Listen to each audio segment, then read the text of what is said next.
السلام علیکم ورحمۃ اللہ وبرکاتہ۔ پروگرام ہدایت الامہ کے ساتھ راجہ انصار حاضر خدمت ہے۔ آج ہمارا موضوع ہے خیرات کرنا ہمیشہ نفع بخش تجارت ہے۔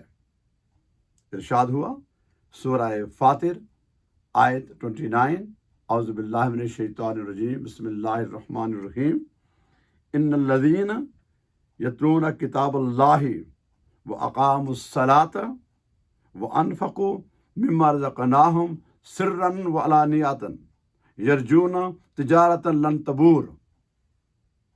بے شک جو لوگ اللہ کی کتاب کی تلاوت کرتے ہیں اور نماز قائم رکھتے ہیں اور جو کچھ ہم نے انہیں عطا کیا ہے اس میں سے خرچ کرتے ہیں، پوشیدہ بھی اور ظاہر بھی، اور ایسی تجارت کے امیدوار ہیں جو کبھی خسارے میں نہیں ہوگی۔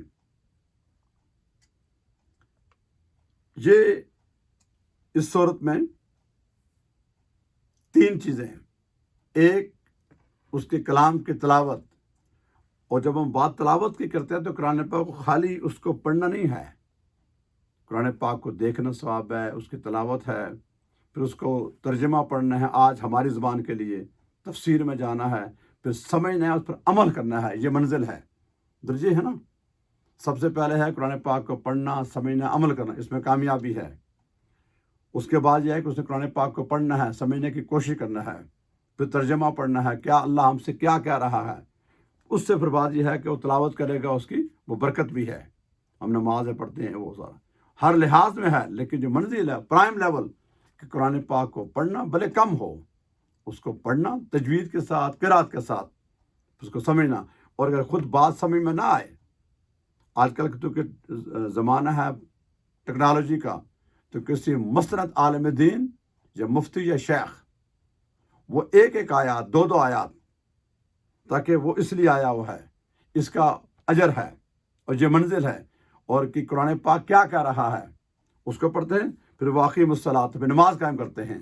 یہ نماز ایک ایسی چیز ہے، یہ ہر حال میں، جس طرح ہمارا سانس ہے نا، ہماری زندگی کا تعلق سانس سے ہے، اسی طرح ہماری زندگی کی جو روحانی دنیا کا تعلق نماز سے ہے۔ یہ کسی حال معاف نہیں ہوتی، اور بے نمازی کا خواہ صدقہ ہے، خیرات ہے، اس کے جو بھی ہے وہ کسی اور کھاتے میں ہے۔ نماز اولین ہے۔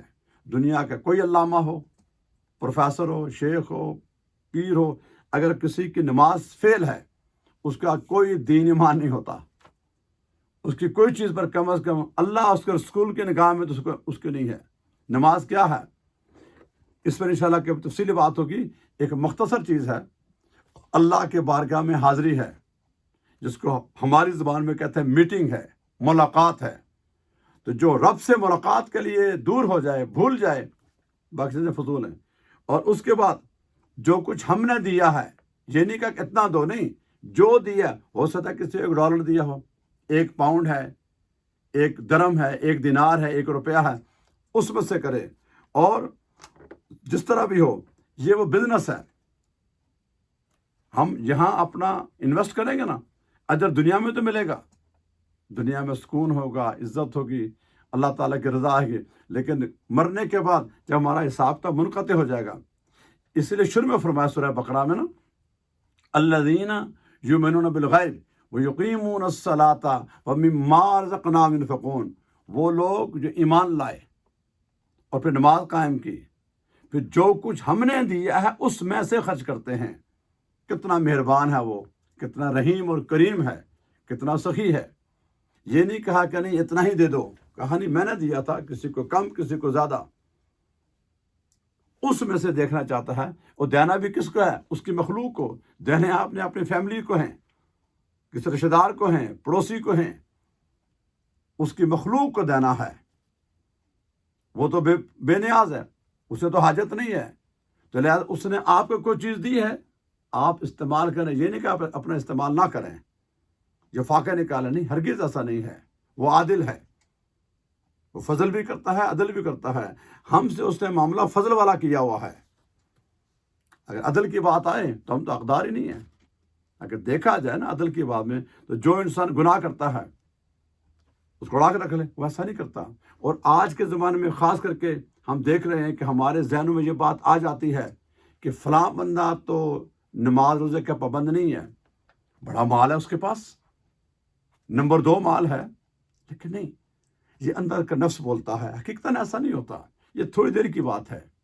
جب اس کا جنازہ اٹھے گا مرنے کے بعد، ایک آدھ نسل کے بندہ بھول جاتا ہے، کل کوئی کسی کے کام نہیں آئے گا۔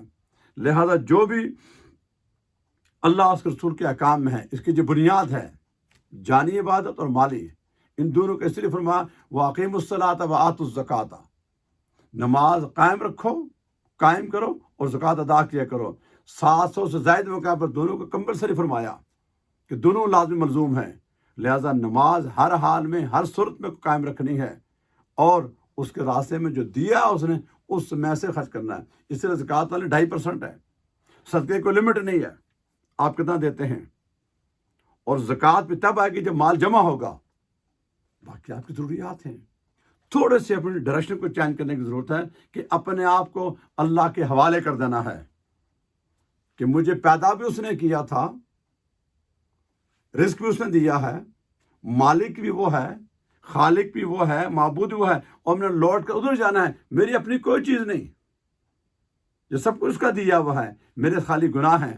اور پھر یہ کہتا ہے مال خرچ کرو میں گناہوں کو بخش دوں گا، اور جو دے رہے ہو جس گویا کے قرض ہے، اس سے بڑا مہربان تو اے انسان تو کہاں جا رہا ہے پھر، اس کو چھوڑ کر جس نے سب کچھ دیا اسی کا ہی ہے، مالک خالق وہی ہے، تجھے مالک بنا دیا تھوڑی دیر کے لیے اور کہا اس میں سے تو فلاں کو بھی دے دے، اس پر بھی ہم اتنا کرتے نہیں نہ، یہ شیطان کا دوست ہوتا ہے، رحمان کا نہیں۔ اللہ کے جو نیک بندے ہوتے ہیں نا، وہ عاجزی کے ساتھ، انکساری کے ساتھ، نگاہوں کو جھکا کر سجدے میں جا کر اس کے راستے میں خرچ بھی کرتے ہیں، اور پھر بھی یہ بڑا نیکی کے کام کر کے کہتے ہیں یا اللہ میں نے کچھ نہیں کیا، مجھے معاف کر دے، یہ مومن کہتے ہیں۔ اور جو منافقین اور شوباز ہوتے ہیں وہ چھوٹا کام کر کے وہ کوئی دکھاتے نہیں۔ اللہ کو عاجزی پسند ہے، انکساری پسند ہے، سخاوت پسند ہے، دوسرے کی ہیلپ کرنا پسند ہے۔ اللہ تعالیٰ مجھے اور آپ کو ایسا بنا دے جس سے وہ راضی ہو جائے، جس سے وہ خوش ہو جائے، اسی میں ہماری کامیابی ہے۔ وما علینا الا البلاغ المبین۔